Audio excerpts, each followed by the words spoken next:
Muy bien, hola, buenas tardes para todos. Muchas gracias por conectarse. Hoy vamos a estar hablando del tratamiento farmacológico de las infecciones, ¿sí? Y el uso apropiado de los antimicrobianos en odontología. Bueno, para comenzar, la infección odontogénica o odontógena, ¿sí? Se puede llamar de las dos maneras, es un proceso por el cual ingresan los microorganismos a una parte susceptible del cuerpo y se multiplican provocando una enfermedad. En este caso va a ser una infección. ¿Sí? Es endógena, biológicamente dinámica y mixta con predominio de anaerobios. ¿No? Con mayor frecuencia se encuentra en el absceso periapical en un 25%, seguido por las pericoronaritis y los abscesos periodontales. Bueno, ya desde hace mucho tiempo, ¿verdad? Desde la medicina antigua, en el latín se decía ubi pus ibi evacua, o sea, donde hay pus hay que evacuarla. Y eso es lo que tenemos que tener en cuenta nosotros en las infecciones odontogénicas. Muchas veces las maniobras clínicas que contamos los odontólogos son suficientes, ¿sí? Y bastas para poder provocar un drenaje, ¿sí? Ya sea externo o a través del diente, ¿sí? De la pieza dental. Y bueno, y hay casos, como sabemos, en algunos tipos de pacientes, ¿verdad? Pacientes en situación de discapacidad, o a veces que tienen algún tratamiento, por ejemplo, pernos que no podemos remover, etcétera, donde hay que buscar otros coadyuvantes. Muy bien.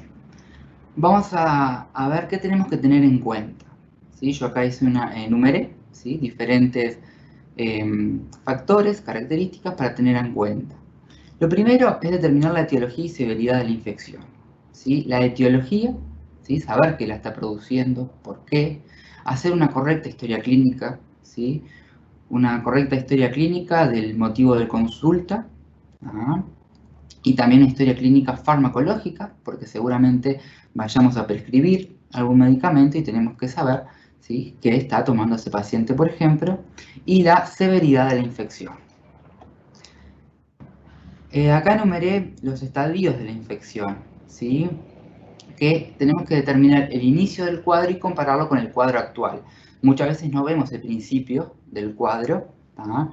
Pero el paciente nos relata y en base a lo que nos dice podemos establecer, ¿sí? Lo primero que se produce es la inoculación de 2 a 3 días, ¿tá? La inflamación de los espacios anatómicos.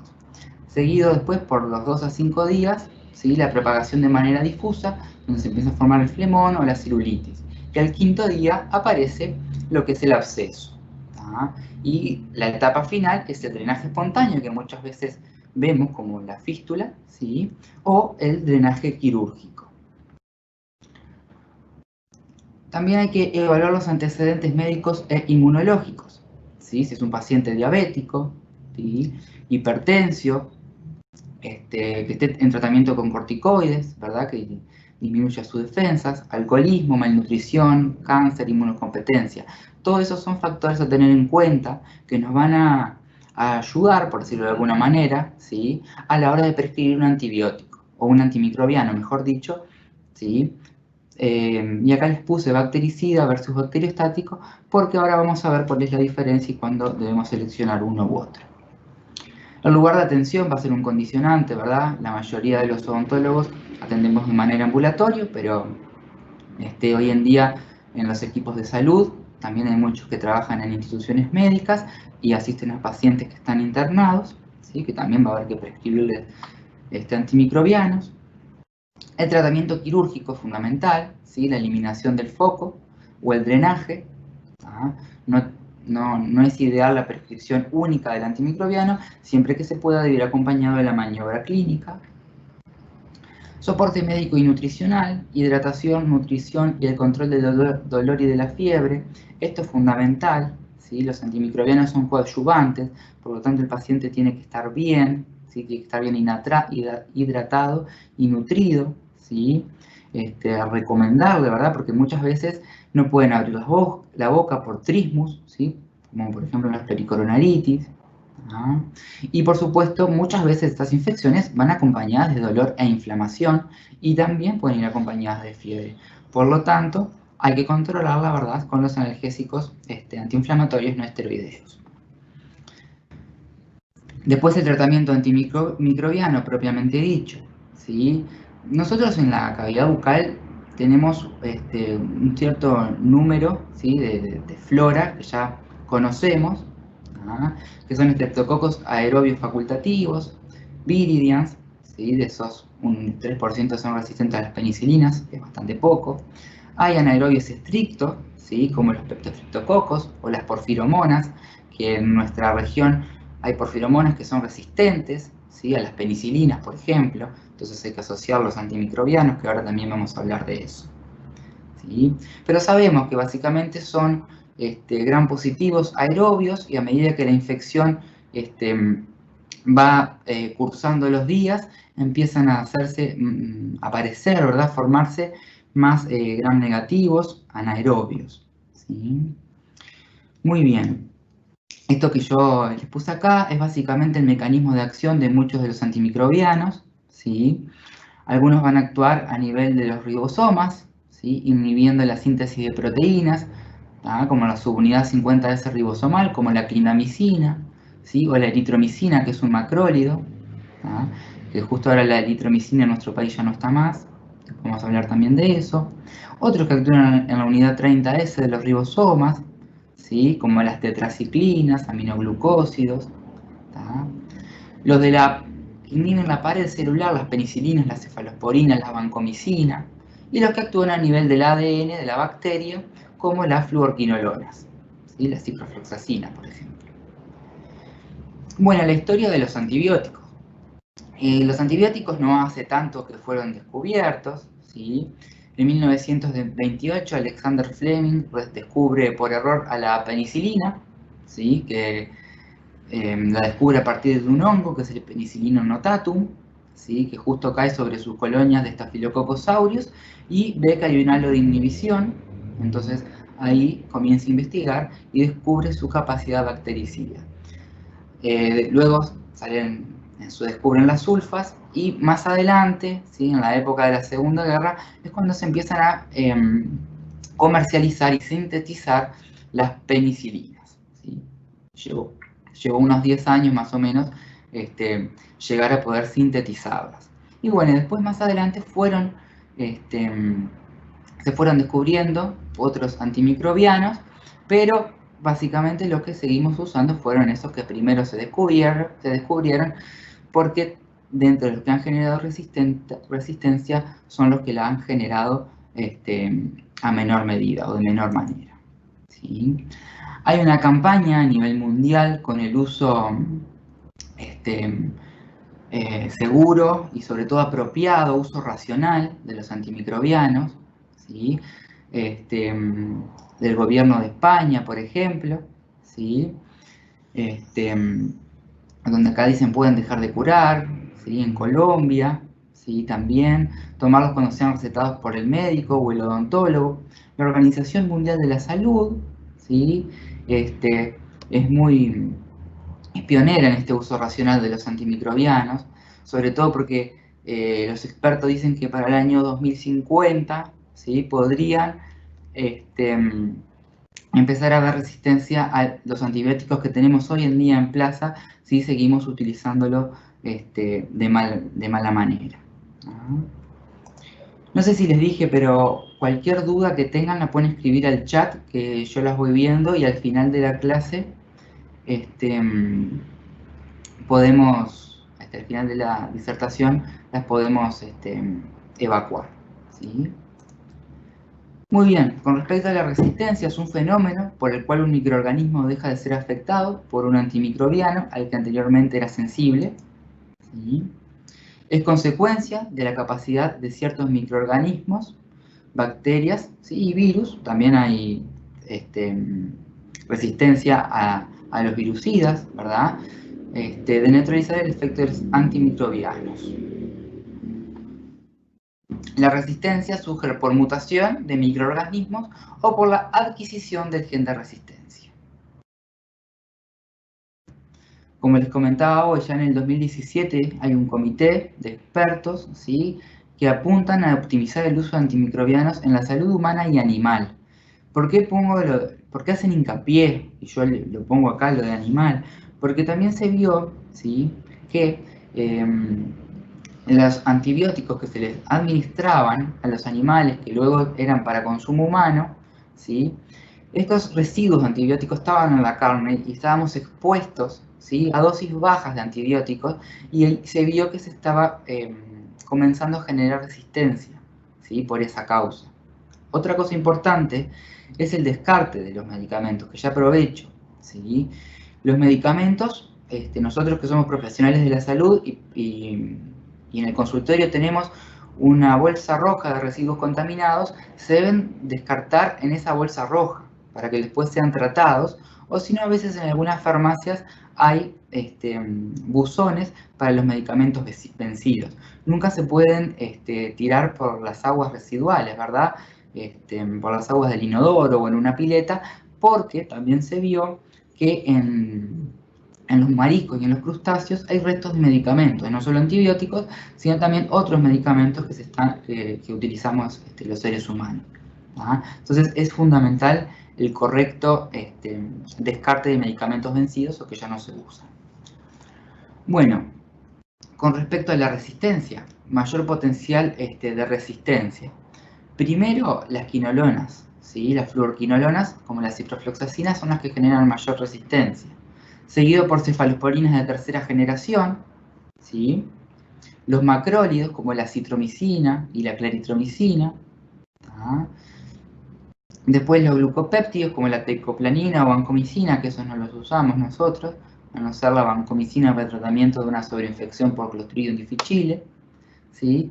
Y estos otros que son beta-lactámicos, los carbapenems, ¿sí?, por ejemplo, que tampoco son de uso odontológico.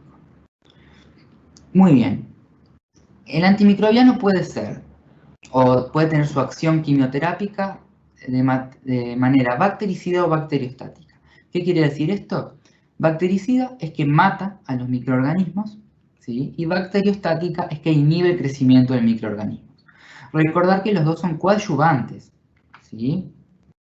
Coadyuvantes en la resolución de la infección. El que va a resolver la infección es el propio organismo. Por eso es fundamental la maniobra clínica del odontólogo, si se puede, ¿sí?, para buscar o generar algún tipo de drenaje o descompresión en esa infección, ¿sí?, y el antimicrobiano como coadyuvante. ¿Sí? Pero tener en cuenta eso. Por eso la persona tiene que estar bien, porque es la que va a resolver esa infección. ¿Sí? El antimicrobiano le va a ayudar. Bueno, yo acá hice una lista de supervisión del uso apropiado de los medicamentos. Primero, ¿el cuadro clínico tiene indicación de antimicrobiano? Es lo primero que nos preguntamos. ¿Se obtuvieron muestras, cultivaron y examinaron?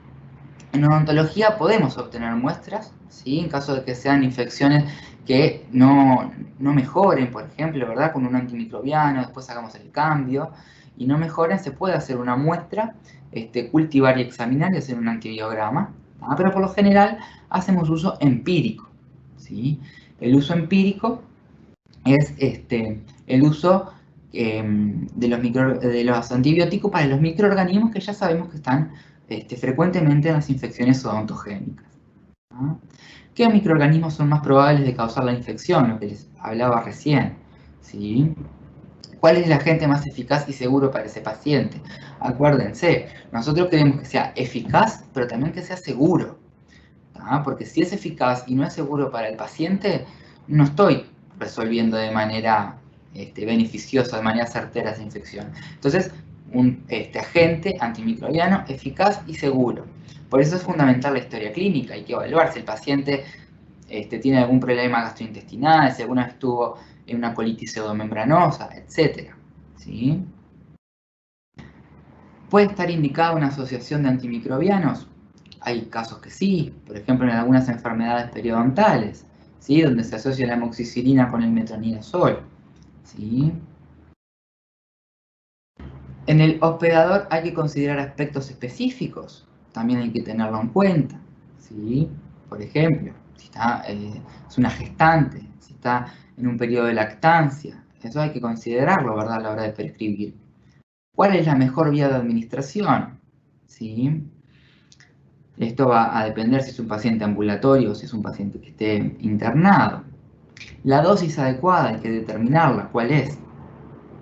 Una vez conocido el antibiograma, en caso de que se haya mandado, es necesario modificar el tratamiento inicial, puede ser otra pregunta, y cuál es la duración óptima del tratamiento. ¿Ah? Todo esto lo vamos a ir viendo también ahora cuando hablemos de cada uno de los antimicrobianos. Muy bien, ahora vamos a hablar un poquito de lo que es la profilaxis. La profilaxis, hay, ¿cómo decirlo? Se puede hacer previo, ¿sí?, al procedimiento quirúrgico, ¿no?, que está acá en realidad, profilaxis antimicrobiana, ¿sí?, previo al tratamiento quirúrgico, profilaxis antimicrobiana prolongada, que es cuando son cirugías más largas, que hay que dar un refuerzo de la dosis, ¿sí?, porque va pasando mucho tiempo, o elegir hacer un tratamiento antimicrobiano y no la profilaxis, ¿sí? ¿Cuándo las hacemos? Cuando hay una intervención con riesgo elevado de infección, ¿sí?, y intervenciones de baja probabilidad de infección, pero que supondría un riesgo importante para el paciente por la cirugía, ¿sí?, o por el paciente. ¿Ah? Acá están las condiciones cardíacas, ¿sí?, de cuándo hay que hacer una profilaxis para prevenir la endocarditis bacteriana subaguda, ¿sí? Actualmente, la profilaxis antibiótica se hace cuando el paciente ya tuvo endocarditis previa, ¿sí?, ya tiene historia de haber sufrido, cuando tiene desórdenes congénitos a nivel cardíaco, ¿sí?, del nacimiento, trasplante de corazón, o si se usó algún material protésico para la reparación de alguna válvula cardíaca, ¿sí?, o una válvula protésica cardíaca completa. ¿Ah? Esos son los casos en los que hay que hacer la profilaxis antimicrobiana para prevenir la endocarditis bacteriana subaguda, ¿sí? También en la bibliografía son guías, ¿verdad? Guías de práctica clínica. Este también es un protocolo, o sea, un protocolo quiere decir que yo no lo puedo alterar, ¿tá? Lo tengo que cumplir al pie de la letra. Se recomienda la profilaxis antibiótica luego de haber recibido, ¿sí?, una prótesis de cadera o de rodilla durante los primeros 6 meses. ¿Tá? Es para el otro que se hace. Pero en pacientes diabéticos que estén controlados, ya no se hace más la profilaxis antibiótica, se elige hacer el tratamiento, ¿sí? Sí se indican los antimicrobianos, pero como tratamiento, ¿sí? Por ejemplo, amoxicilina de 5 a 7 días. ¿Tá? Y bueno, los pacientes que sufrieron fiebre reumática tampoco se les hace profilaxis antibiótica actualmente. Bueno, el régimen de profilaxis para procedimientos odontológicos que lo requieran es amoxicilina, 2 gramos por vía oral, 1 hora antes, ¿sí? Clindamicina, 600 miligramos, vía oral, 1 hora antes. O si no, también puede ser con macrólidos, con la citromicina o con la claritromicina, 500 miligramos, vía oral, 1 hora antes. Lo que se recomienda es que el antimicrobiano que se utiliza para la profilaxis antibiótica, si después se le va a indicar un tratamiento antimicrobiano por determinados días, no sea el mismo, ¿sí? Sino que, por ejemplo, se haga la profilaxis con clindamicina, 600 miligramos por vía oral 1 hora antes, y que después el tratamiento, por ejemplo, sea con amoxicilina, 500 miligramos cada 8 horas por 7 días, ¿sí? Para evitar lo de las macrodosis y las resistencias bacterianas. Esto es lo que hablaba hoy, ¿verdad? El uso empírico de los antimicrobianos, ¿sí?, en odontología. Vamos a seleccionar también de acuerdo al tipo de infección. Si es una infección reciente, que está en los primeros 3 días, el antimicrobiano correcto sería feniticilina o penicilina V, que es lo mismo, es una penicilina natural, ahora le vamos a ver, amoxicilina, ¿sí?, que es como nuestro caballito de batalla, clindamicina o cefradina, que es una cefalosporina. Si esa infección no mejora de 24 a 36 horas, hay que cambiar el antimicrobiano. Por eso es fundamental estar en contacto con el paciente, ¿verdad? A la hora de prescribir a los 2-3 días, nosotros tenemos que saber cómo está evolucionando ese paciente, ¿sí? Si no mejora de las 24 a las 36 horas, amoxicilina más inhibidores de beta-lactamasa, que ahora los vamos a ver, o clindamicina. Si es alérgico a las penicilinas, puede ser clindamicina, claritromicina, que es un macrólido, o la cefradina, que es una cefalosporina. Tiene ese asterisco ahí porque la cefradina es de la familia de las penicilinas, está dentro del grupo de los betalactámicos. Ahora lo vamos a ver mejor, pero la alergia cruzada entre uno y otro es de un 10% más o menos. Por eso es que puede indicarse, pero preferentemente mejor indicar, por ejemplo, una clindamicina, ¿verdad? Infección mayor a 3 días, ya ahí directamente clindamicina, ¿sí? O fenicicilina y metronidazol, o amoxicilina y metronidazol, ¿sí? Y si es alérgico, bueno, volvemos con la clindamicina. Bueno, con respecto al uso de los antiinfecciosos durante el embarazo, las penicilinas y las cefalosporinas se consideran medicamentos seguros durante el embarazo y también durante la lactancia, ¿sí? También está la clindamicina, que es categoría B para el embarazo y para la lactancia, o sea que también son seguros, ¿sí? La claritromicina tiene menor experiencia de uso, pero los datos sugieren que también es de bajo riesgo. Ahora, los aminoglucósidos pueden generar ototoxicidad, las titraciclinas pueden provocar tinción en los dientes y efectos en el crecimiento óseo fetal, las fluorquinolonas han demostrado que provocan daños en los cartílagos de crecimiento en varias especies animales, ¿sí? Y el trimetoprim, que se usa asociado con sulfonamidas muchas veces, se ha asociado con defectos cardiovasculares en el tubo neural, ¿sí?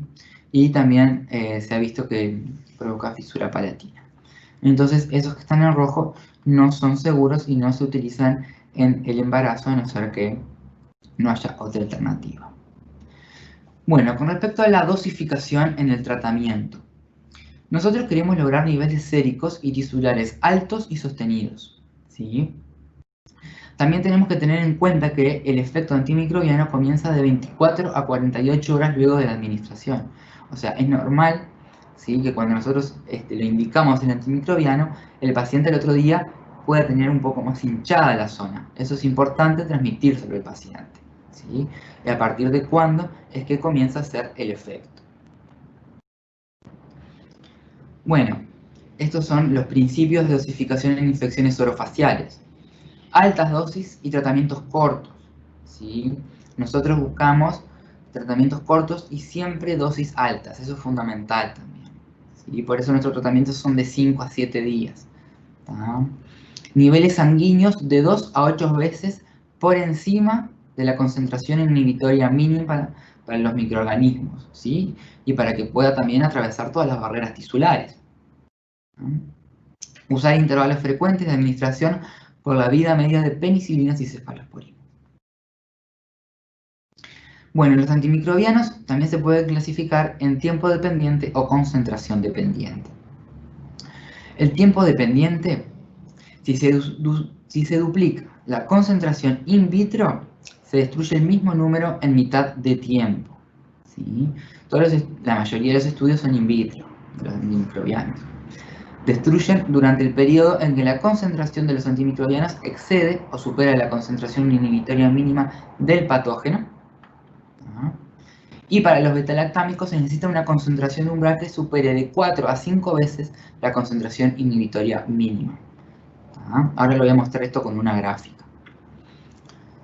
Con respecto a la dosificación de los betalactámicos, maximizar el tiempo de exposición para niveles activos de antimicrobianos y sostener niveles de medicamentos superiores a la concentración inhibitoria mínima por periodos lo más grandes posibles. Esta gráfica, que me quedó un poco pixeleada, muestra a un paciente, ¿sí?, que se le administra una amoxicilina, ¿sí?, de 500 miligramos, que es esta con el cuadradito, y otra de 700 miligramos. ¿Tá? Esto que ven acá es la concentración inhibitoria mínima, que que está marcada en el eje de las ordenadas en 1, ¿sí? Acá en el eje de las ordenadas están la concentración en microgramos por mililitros y en el eje de las abscisas está el tiempo, ¿sí? En horas. Entonces, a un paciente en el tiempo cero se le administra la amoxicilina, ¿sí? Uno de 500 y a otro uno de 700 miligramos. Por supuesto, el de 700 miligramos tiene un pico plasmático más alto, pero ya con el de 500, ¿sí? Fíjense, la SIM está marcada en 1, la concentración inhibitoria mínima está marcada en 1, y el pico máximo está 5 veces más arriba, o 6 veces más arriba. O sea, supera 5 a 6 veces la SIM, que es 1. ¿Tá? Acá ya hay propiedades bactericidas.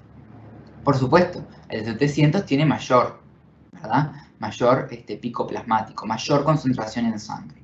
Pero ¿qué pasa? A medida que va transcurriendo el tiempo, debemos recordar que las penicilinas, ¿sí? Todos los betalactámicos, son tiempo dependientes. ¿Qué quiere decir? Que a medida que va pasando el tiempo, sin importar la concentración, se metabolizan y se eliminan. O simplemente se eliminan, porque, por ejemplo, las penicilinas no se metabolizan. ¿Tá?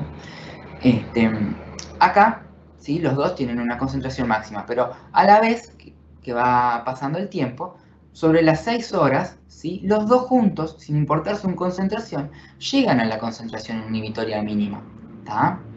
Y yo tengo que evitar estar el menor tiempo posible por debajo de la concentración inhibitoria mínima. Por eso es que a las 8 horas, ¿sí? Le administro otro comprimido y vuelvo a subir 5 a 6 veces por arriba de la SIM, ¿sí? Y estoy prácticamente 1 o 2 horas por debajo de la SIM, que está bien. Yo tengo que mantener mi antimicrobiano de la mitad del tiempo para arriba, por arriba de la SIM. Entonces, todo este tiempo, ¿sí? De acá de 1 hora a las 6 horas, ¿tá? Son 6 horas que el antimicrobiano está por arriba de la concentración inhibitoria mínima y está matando a los microorganismos. El tema es que después de las 8 horas, ¿tá? Sin importar la concentración, ¿sí? De la penicilina que yo dé, por ejemplo la amoxicilina, ¿tá? Voy a bajar por debajo de la SIM. Por eso es que lo correcto es administrarlos cada 8 horas, así sea de 500 o de 700 o 750 miligramos, ¿sí? Esto es para infecciones odontogénicas, porque nosotros queremos mantener los niveles altos, ¿tá? Para poder resolverlos, ¿sí? Eso hay que dejarlo en claro, ¿tá? Ahora, también están los antimicrobianos concentración dependiente, que nosotros no los utilizamos mucho, ¿sí? Los que usamos mayoritariamente son tiempo dependiente, ¿tá? Los de concentración dependiente depende de la relación entre el pico plasmático, ¿sí? La concentración máxima del antimicrobiano, y la concentración inhibitoria mínima del patógeno. Son, por ejemplo, el del metronidazol, las fluorquinolonas, ¿sí? Los macrólidos como la citromicina. Vieron que la citromicina es un comprimido por día, porque aparte tiene efecto posantibiótico, ¿sí? Pero no es recomendable, ¿verdad? Y el espectro de acción es más para las vías respiratorias, por ejemplo, que para las infecciones odontogénicas. Una dosis óptima obtiene una concentración máxima 8 a 10 veces mayor que la concentración inhibitoria mínima. El rango de mortalidad bacteriana es proporcional a la concentración del antimicrobiano, ¿sí? A diferencia de los tiempos dependientes, ¿tá? Que no importa la concentración. En los tiempos dependientes no importa la concentración, importa la cantidad de tiempo que el microorganismo esté en contacto con el antimicrobiano, ¿sí? Por eso es que hay que ser rigurosos a la hora de la administración, ¿sí? ¿Verdad? Con la posología, ¿tá? Con la concentración dependiente, si no es tan estricta, ¿verdad? La posología, no hay tanto problema. Bueno, selección del antimicrobiano, como hablábamos hoy. Seguridad, ¿sí? Que sea seguro para el paciente es fundamental. Ver las comorbilidades con las que se presenta el paciente, los medicamentos que toma, si hay alguna interacción, ¿tá? La eficacia, ¿sí? Que sea eficaz, por supuesto. Tolerabilidad, que no es lo mismo que tolerancia, ¿sí? La tolerabilidad es cómo la persona tolera, valga la redundancia, a ese medicamento desde el punto de vista gastrointestinal, ¿sí? A diferencia de la tolerancia, ¿sí? Que es lo que generan algunos medicamentos, ¿sí? Que no los antimicrobianos, pero por ejemplo los psicofármacos como las benzodiazepinas, ¿tá? Que necesitan aumentar la dosis, ¿sí? Para lograr el mismo efecto. No hay que confundir tolerabilidad con tolerancia, ¿sí? Accesibilidad, ¿verdad? Que el paciente pueda adquirir ese medicamento que ustedes están prescribiendo. ¿Ah? Y la aceptabilidad por el paciente es fundamental, ¿sí? Si el paciente no acepta ese medicamento, ¿ah? No va a adecuarse a sus indicaciones. Con la aceptabilidad me refiero, por ejemplo, a la forma farmacéutica. Si es un niño pequeño, debemos saber, ¿sí? si el medicamento que nosotros les indicamos está presente en suspensión, por ejemplo, ¿sí? Una forma farmacéutica líquida, como un jarabe. ¿Ah? El sabor, la textura, la forma de los comprimidos, todo eso es aceptabilidad, ¿sí? Que hay que tenerlo en cuenta. ¿Ah? Y también tenemos que buscar la forma farmacéutica adecuada para el paciente. Si no puede deglutir un comprimido, no importa si es adulto, también puede tomar una suspensión, ¿sí? Pero lo que tenemos que dejar en claro en los pacientes es que las formas farmacéuticas y las vías de administración no podemos alterarlas. ¿Qué quiero decir con esto? Si la forma farmacéutica es una cápsula, ¿sí? Como por ejemplo la clindamicina, ¿tá? Que viene en cápsula, yo no puedo abrir la cápsula y ponerla en una cuchara, ¿tá? Y ponerle azúcar para que el paciente lo tome, o porque no la puede tragar, porque esa cápsula es un recubrimiento que tiene seguramente para que pueda atravesar los ácidos del estómago y pueda abrirse, ¿verdad? Liberarse quizás en una porción del intestino, en el duodeno, por ejemplo, ¿sí? Y tampoco las formas farmacéuticas no se pueden alterar, o sea, si es una cápsula, es una cápsula. Y la vía de administración tampoco, si es por la vía oral, es para la vía oral, ¿sí? Tampoco se puede abrir la cápsula para hacerse enjuagues, ¿sí? Con una solución. ¿Tá? Eso es fundamental aclarárselo a los pacientes. Busquemos siempre la forma farmacéutica y la vía de administración, ¿sí? Que mejor se adecue al paciente. ¿Tá? Muy bien. Bueno, ahora con respecto a los beta-lactámicos, penicilinas y cefalosporinas.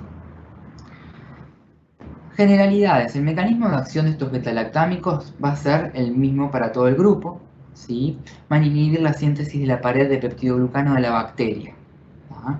Por lo tanto, si inhiben la síntesis de la pared de la bacteria, va a actuar en bacterias jóvenes, ¿verdad? Bacterias que estén en formación. Por lo tanto, ¿sí? Las penicilinas se indican en infecciones tempranas. No van a servir cuando son bacterias ya formadas, ¿sí? Bacterias o infecciones crónicas, ¿sí? Sino que son útiles en las infecciones cuando la pared se está formando, ¿sí? En los primeros estadios. ¿tá? Todos tienen en su estructura un anillo beta-lactámico, por eso se llaman así, que es donde van a actuar las beta-lactamasas. Las beta-lactamasas son enzimas, ¿sí? Por ejemplo, la penicilinasa es una beta-lactamasa que actúa rompiendo el anillo beta-lactámico de la penicilina, ¿sí? Al romperlo, ¿sí? El antibiótico queda totalmente inactivo y no tiene propiedades antimicrobianas. ¿tá? Se forma el ácido penicilinoico que lo único que hace es generar toxicidad. ¿sí? Por eso es fundamental, ¿sí? Cuando hay producción de beta-lactamasas, seleccionar bien el antimicrobiano. ¿tá? Bueno, las penicilinas están las naturales, la G y la V, ¿sí? Las aminopenicilinas, que son las que más utilizamos nosotros, ureidopenicilinas, también están en el grupo de las penicilinas, pero son más de orden médico, las cefalosporinas, que hay 5 generaciones, los carbapenes y los monobactámicos, todos estos entran dentro del grupo de los betalactámicos. Las penicilinas naturales, estas se expresan en unidades internacionales, está la penicilina G, o penicilina G benzatínica, que es el conocido benzetacil, que seguramente lo hayan escuchado alguna vez, que se administra de manera intramuscular. por la vía de administración parenteral, intramuscular, como les decía, que es una penicilina de depósito que se va liberando lentamente. ¿Tá? Para odontología no es efectiva, ¿sí? Acuérdense lo que yo decía al principio, dosis altas y sostenidas. ¿Tá? Altas y sostenidas. ¿Sí? Y después tenemos la penicilina V o fenoximetilpenicilina. ¿Tá? Esta sí puede ser útil en infecciones odontogénicas, pero el tema de las unidades internacionales a la hora de convertir complica un poco, capaz, y no la tenemos muy en nuestro vademecum clínico, ¿verdad? O sea, nosotros siempre vamos a la amoxicilina de una. Pero en otros países se está utilizando mucho la penicilina V, sobre todo en niños. ¿Sí? Las aminopenicilinas son bactericidas contra gram positivas y gram negativas. ¿Sí? Dentro de ellos está la ampicilina, ¿tá? Que también es muy buena, es eficaz en infecciones odontogénicas. Tiene la desventaja, por decirlo de alguna manera, que hay que administrarla cada 6 horas y que tiene algunas interacciones con los alimentos, entonces hay que indicarla alejada por lo menos 1 hora, ¿sí? De los alimentos, ¿sí? Pero tengan en cuenta que es útil, en odontología se puede usar, son 500 miligramos cada 6 horas por 7 días, ¿sí? Y después la amoxicilina, ¿sí? Que estas son de espectro ampliado, ¿sí? No son de amplio espectro, ¿tá? Son ampliados. ¿Qué quiero decir con ampliado? Van a matar, ¿sí? A un número mayor de microorganismos que las penicilinas naturales, pero no llega a ser de amplio espectro, ¿sí? Las penicilinas naturales tienen un buen espectro contra los gram negativos y las aminopenicilinas se les suman, ¿verdad?, el espectro sobre gram negativos. ¿Sí? Se administran por la vía oral, son estables, la amoxicilina no interfiere con los alimentos, ¿sí? ¿Qué más les puedo decir? Se excretan por la orina, ¿sí? De forma activa. Con activa me refiero a que no sufren metabolización, ¿tá? Tal cual ingresan al organismo, hacen su efecto, ¿sí? No van a tener farmacodinamia, la amoxicilina ni los antibióticos, porque van a actuar sobre las bacterias, y luego son eliminadas por la vía renal. La amoxicilina tiene una posología, ¿sí? Que se indica cada 8 horas, ¿sí? La dosis de 500 o de 750, ¿tá? Para odontología, lo ideal es indicarlas cada 8 horas, tratamientos cortos de 5 a 7 días. Las de 875 miligramos por lo general vienen asociadas a un inhibidor de beta-lactamasa, que por ese motivo, ¿sí? Por el inhibidor es que se dan cada 12 horas, no por la concentración de la amoxicilina, ¿sí? Para la profilaxis antibiótica, 2 gramos 1 hora antes por vía oral, ¿sí? También puede ser 2 gramos media hora antes por la vía intravenosa en caso de un paciente que esté internado. Tienen interacciones medicamentosas, y esto es importante, con los anticonceptivos orales en las mujeres, ¿sí? Durante el tiempo que está tomando la amoxicilina, interfieren a nivel hepático con la metabolización, ¿verdad?, de los anticonceptivos, y la paciente, mejor dicho, ¿sí?, la mujer, queda desprotegida. Entonces eso hay que informarlo, ¿sí?, a la hora de prescribir, si está tomando anticonceptivos orales, ¿sí? También tiene interacciones con algunos anticoagulantes orales, ¿sí?, sobre todo con la warfarina, que puede aumentar el INR, hay que tenerlo en cuenta, pero después no tiene mayores interacciones relevantes. En el embarazo y la lactancia es categoría B, es segura a dosis habituales en la lactancia también. No hay problema de prescribirlo. ¿Sí? Reacciones adversas son pocas, la más común es la hipersensibilidad. Nosotros siempre antes de prescribir un antimicrobiano o cualquier medicamento, pero en este caso que estamos hablando de antimicrobianos, ¿sí? Lo primero que le preguntamos al paciente es si alguna vez tomó, ¿sí? amoxicilina o si es alérgico. Y tener en cuenta que estas reacciones pueden ser reacciones leves de hipersensibilidad, como hasta llegar a un shock anafiláctico. La anafilaxia, que sería un caso muy extremo, pero podría pasar. Y después, entre las reacciones adversas gastrointestinales, ¿verdad? Porque nosotros los vamos a dar por 5 a 7 días, ¿sí? Entonces, no son muy relevantes. Por lo general son muy bien tolerados por los pacientes, ¿sí? Y no dan problemas. La amoxicilina no da problemas.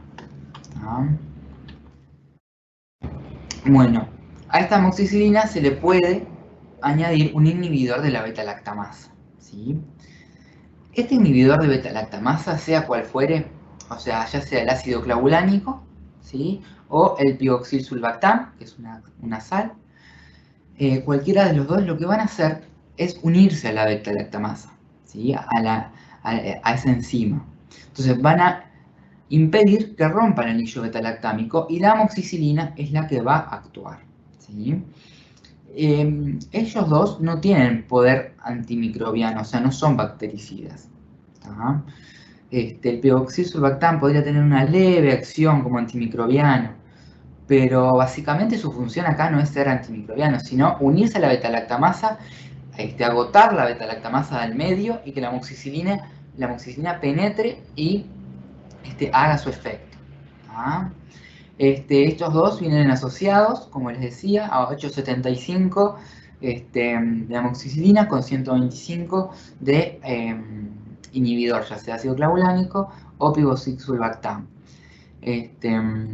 Quizás el pivoxil-sulbactam sea un poco más tolerado, sobre todo en los pacientes que tienen desórdenes gastrointestinales, ¿sí? o alguna patología a nivel hepática, pero los dos son eficaces y los dos son seguros, ¿sí? La evidencia científica a veces nombra un poco más al ácido clavulánico porque es el que más se utiliza en Europa también, que es donde se hacen muchos de los estudios, ¿sí? Pero los dos son eficaces y seguros, como les decía. Muy bien. Después tenemos a las cefalosporinas, ¿sí? Las de primera generación y las de segunda generación son las que son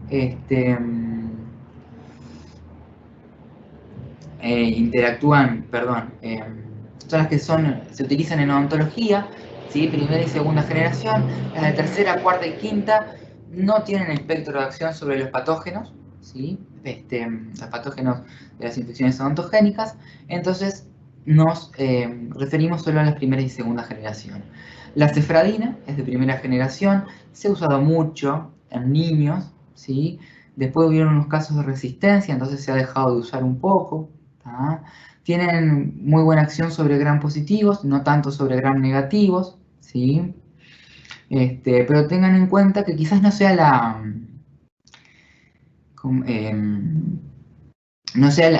la opción primaria a la hora de prescribir, ¿sí? Pero muchas veces los pacientes tienen o les preguntan o están acostumbrados a un antimicrobiano y ustedes sin duda pueden utilizarlo, ¿verdad?, como coadyuvante. Y las de segunda generación tienen buena acción contra los gram positivos, contra algunos más gram negativos que las de primera generación, y es el cefuroxime, que en realidad se usa para uso parenteral, y el cefuroxime acetil, que se indica cada 12 horas, ¿sí? No sé si les dije, pero la cefradina es cada 6, son 500 miligramos cada 6, y el cefuroxime acetil, ¿sí?, que es una cefalosporina de segunda generación, se administra cada 12 horas, ¿sí? Es un profármaco, o sea que tiene que pasar por el hígado para activarse, y es útil cuando hay producción de beta-lactamasa, esta cefalosporina de segunda generación. Tener en cuenta que las cefalosporinas son hepatotóxicas, ¿sí? Las penicilinas no, esa es una diferencia. Como les comentaba hoy, los dos están dentro del grupo de los beta-lactámicos. Si el paciente es alérgico a las penicilinas, ¿sí?, tiene un 10% de posibilidades de ser alérgico a una cefalosporina. Si bien es poco, por lo general nadie corre ese riesgo y prescribe otro antimicrobiano que no esté dentro del grupo de las penicilinas. Las cefalosporinas pueden tener el efecto disulfiram, ¿sí? Con el alcohol. Este es ese efecto de resaca o hangover, que también lo tiene el metronidazol, ¿sí? Pero no lo tiene la amoxicilina. Yo siempre les digo, si el paciente se toma una copa de vino de noche, o que sea, y ustedes prescriben amoxicilina, no hay que prohibirle que tome, ¿verdad?, el alcohol. Mientras se acuerde de tomar el antibiótico, ya es suficiente, ¿sí? Muy bien. Después, el otro grupo que tenemos, independiente y diferente, son las lincosamidas, donde dentro de ellas está la clindamicina, ¿sí?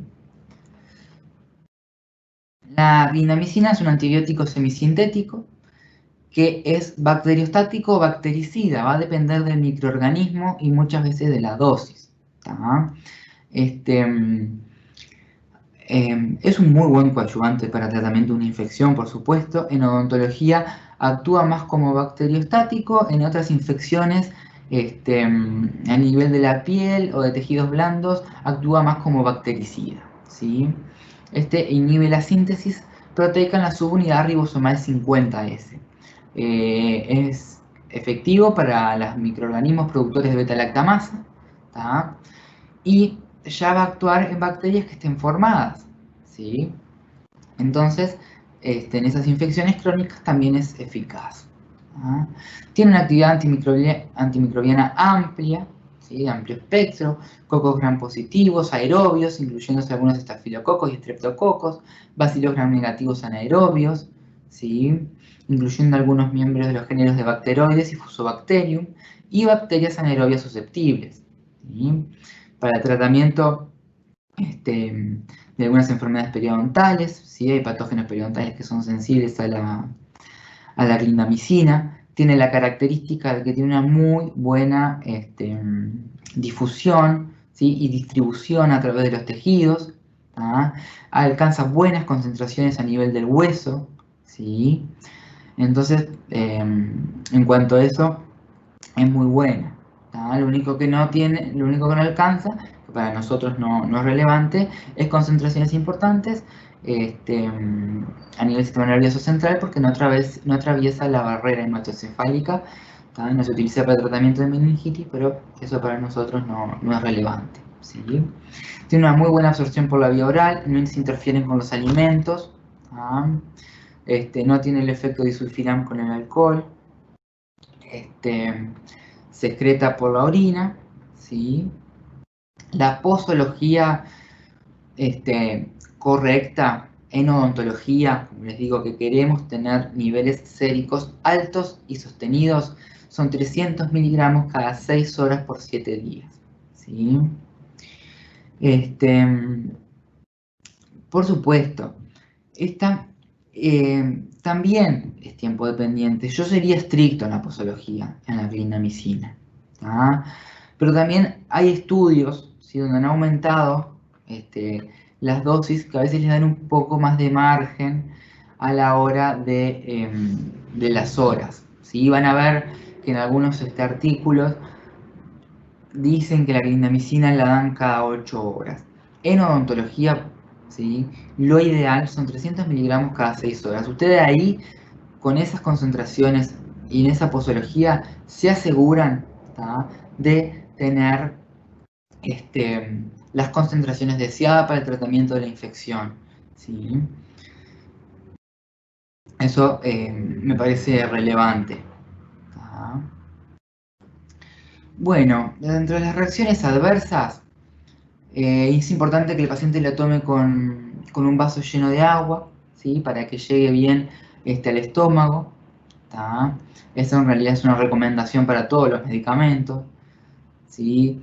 Se ha visto que las diarreas están un poco más aumentadas que con otros antimicrobianos, como por ejemplo la amoxicilina, ¿sí? De un 2 al 20%. A veces se les recomienda que el paciente durante el tratamiento haga una dieta más astringente, ¿sí? Con ciertos alimentos. ¿Ah? Puede generar, como todos los antimicrobianos también, ¿sí? Pero se ha visto un poquito más aumentado el riesgo de la colitis pseudomembranosa, que está causado por la toxina de Clostridium difficile, ¿sí? Que es una diarrea acuosa y que el paciente presenta fiebre, ¿tá? Pero esto también es cuando se usa por muchos días, en tratamientos largos.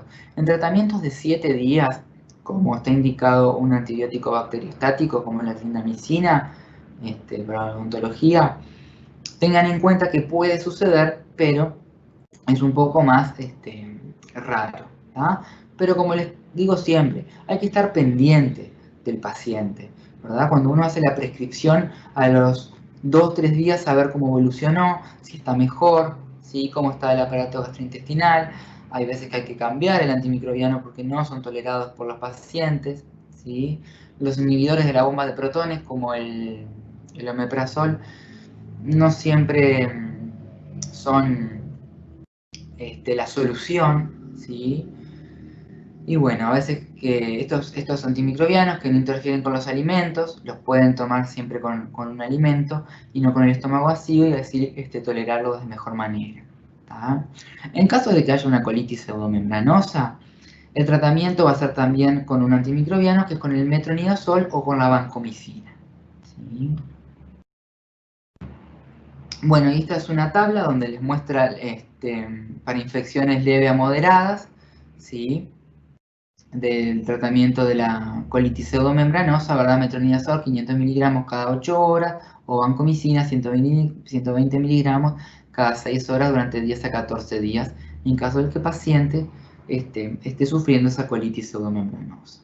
¿tá? Muy bien. Bueno, no hace mucho en el Canadian Medical Journal salió una publicación, ¿verdad? Con el riesgo de aborto en estadios tempranos del embarazo con macrólidos, ¿sí? Como la claritromicina o acitromicina, las quinolonas, las sulfas y las tetraciclinas. ¿no? Ahora que ya nombré los macrólidos son una opción, ¿verdad? A la hora de los alérgicos a las penicilinas, ¿sí? Y supongan, si el paciente sufrió colitis pseudomembranosa, no tolera los antimicrobianos y ustedes no pueden, como segunda opción, prescribir la clindamicina, tienen a los macrólidos como la claritromicina, ¿sí? Recuerden que la eritromicina ya no está más disponible en nuestro país, ¿sí? Pero la claritromicina es como la tercera opción a la hora de un tratamiento de infecciones odontogénicas, ¿tá? Que no tiene buena difusión en el tejido óseo, pero sí tiene una buena difusión en el tejido blando. ¿no? Decirles eso. Fluorquinolonas, sulfas, tetraciclinas, para odontología actualmente están en desuso. La tetraciclina, la misma tetraciclina propiamente dicha, o la doxiciclina, que son antibióticos de amplio espectro, que inhiben la síntesis de proteínas, se han usado en algunos traumatismos, cuando hay una luxación total del diente, ¿verdad? Y hay que reimplantarlo. En esos casos se le indica la tetraciclina, pero también se podría indicar perfectamente una clindamicina, ¿verdad? Por el espectro de acción amplio que tiene y por la difusión en tejido óseo. ¿sí? Eso con respecto a esos antimicrobianos. Muy bien, acá está la bibliografía y creo que hay algunas preguntas. Muy bien. Acá hay una de la doctora Ada, ¿sí? Que pregunta. Ahí va. Creo que se puede ver, bueno. Una de las preguntas era si la amoxicilina interfiere o tiene alguna interacción con el alcohol. No tiene, es segura, se puede ¿sí? tomar, como les comentaba hoy, una pequeña dosis ¿verdad? De alcohol con la amoxicilina que no va a haber problema. El problema es con una cefalosporina, ¿sí? ya sea de primera o de segunda generación, o con el metronidazol. Eso se llama efecto disulfiram. El paciente se siente realmente mal y con un efecto de resaca bastante fuerte, ¿sí?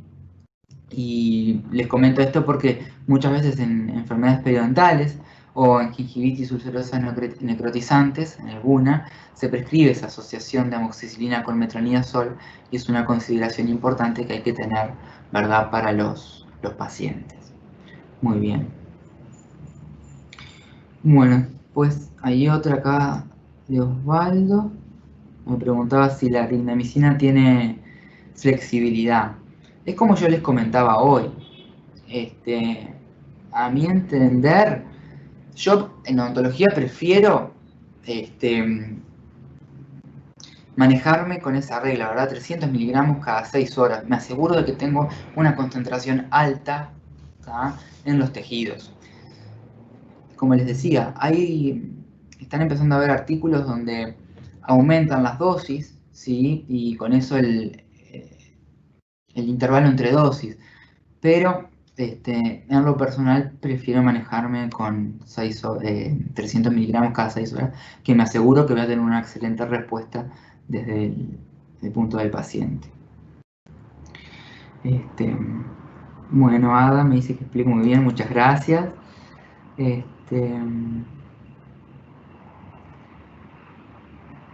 Muy bien. Bueno, creo que ya no tenemos más preguntas.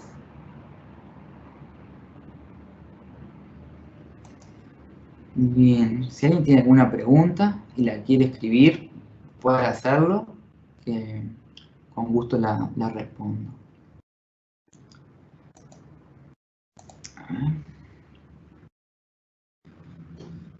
Acá uno no había visto. Doctor, ¿usted prefiere alguno de los dos inhibidores de beta-lactamasa? No, los dos son eficaces y seguros.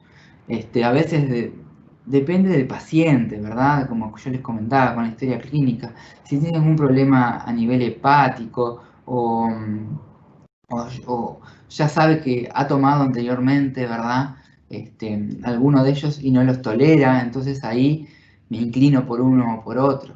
Pero en cuanto a la hora de su eficacia, los dos son muy buenos. No es que uno sea mejor que otro. Simplemente que a veces, con respecto a la tolerabilidad, como les decía hoy, puede ser que el pivoxil surfactam sea un poco mejor tolerado, pero nada más que eso. ¿Sí? Muy bien. Bueno, muy bien. A ver.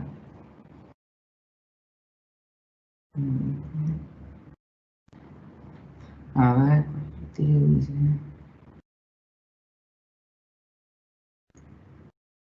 Muy bien, acá hay una pregunta que me pregunta: bueno, ¿cuál es el criterio de utilización de amoxicilina en cuanto al horario de toma? 500 cada 6 o cada 8 horas, 150 cada 8 o cada 12. Como yo les decía, o sea, son los dos. La amoxicilina es tiempo dependiente. Lo que yo tengo que lograr es que esté la mayor cantidad del tiempo posible en contacto, ¿sí?, con la bacteria y 4 o 5 veces por arriba de la concentración inhibitoria mínima. Y al ser tiempo dependiente, no importa la dosis que yo dé, ¿sí?, a las 8 horas ya va a estar por debajo de la CIM. No importa si le doy 500 o 750. Ya va a estar por debajo. Y para las infecciones odontogénicas, que queremos mantener ese nivel sérico tisular muy elevado, lo ideal es darla cada 8 horas, ¿sí?, ya sea de 500 o de 750.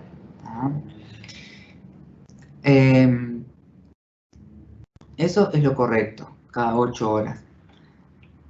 Es más, la amoxicilina no tiene toxicidad directa, no se preocupen por la dosis. ¿Sí? No importa que sea 750 cada 8, el paciente no le va a pasar nada. No se metaboliza a nivel hepático, así como se la administra, la absorbe, se distribuye por la sangre, llega a las bacterias y después es eliminada por los riñones. Sin metabolización, ¿sí? Entonces, ya está. No no hay problema, es muy bien tolerada por los pacientes. Y si quieren asegurarse de un buen, una buena resolución y tener un buen coadyuvante, lo ideal es cada 8 horas, ¿tá? Sea cual sea. Y como les decía, la de 875, como viene asociada con el inhibidor de beta-lactamasa, ¿sí? Esa sí se administra cada 12 horas, pero por el inhibidor, ¿tá? No por la amoxicilina. Hay otros países de la región que tienen amoxicilina 500 miligramos con 60 miligramos de inhibidor para que sea administrado cada 8 horas. Pero nosotros, en nuestro país no contamos con esas presentaciones. Muy bien.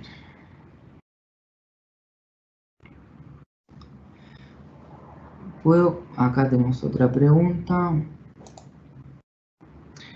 Bien. Puedo consultarlo por los analgésicos adecuados para indicar con antibióticos. Sí, no hay ninguna interacción entre los analgésicos no esteroideos, ¿sí? Los AINES, como por ejemplo el ibuprofeno, la dipirona, clonicinato de lisina, todos esos son analgésicos, ¿sí? Antiinflamatorios no esteroideos, que no tienen interacciones, ¿tá? con estos antimicrobianos. Se pueden prescribir perfectamente. Todo va a depender, como les decía hoy, del paciente, ¿sí? De la tolerabilidad que tenga hacia estos medicamentos, ¿tá? Si es un paciente que tiene una úlcera gástrica activa, ¿sí? Que tiene reflujo, bueno, quizás en ese caso la amoxicilina no sea un problema y haya que prescribir un analgésico como el paracetamol, que es más inocuo, ¿sí? Si el paciente no tiene ningún problema, y bueno, el ibuprofeno sería altamente recomendable, ¿tá? El resto del arsenal de analgésicos antiinflamatorios no hay problema, ¿tá? No hay problema. Muy bien.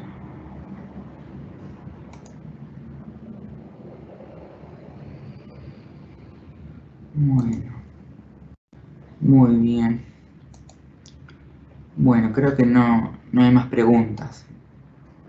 Si alguien quiere hacer algo más, alguna pregunta más, puede hacerla ahora.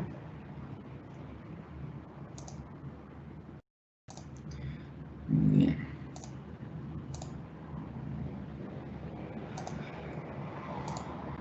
Bueno, entonces damos por finalizada la conferencia. Muchas gracias a todos por participar. Buenas noches.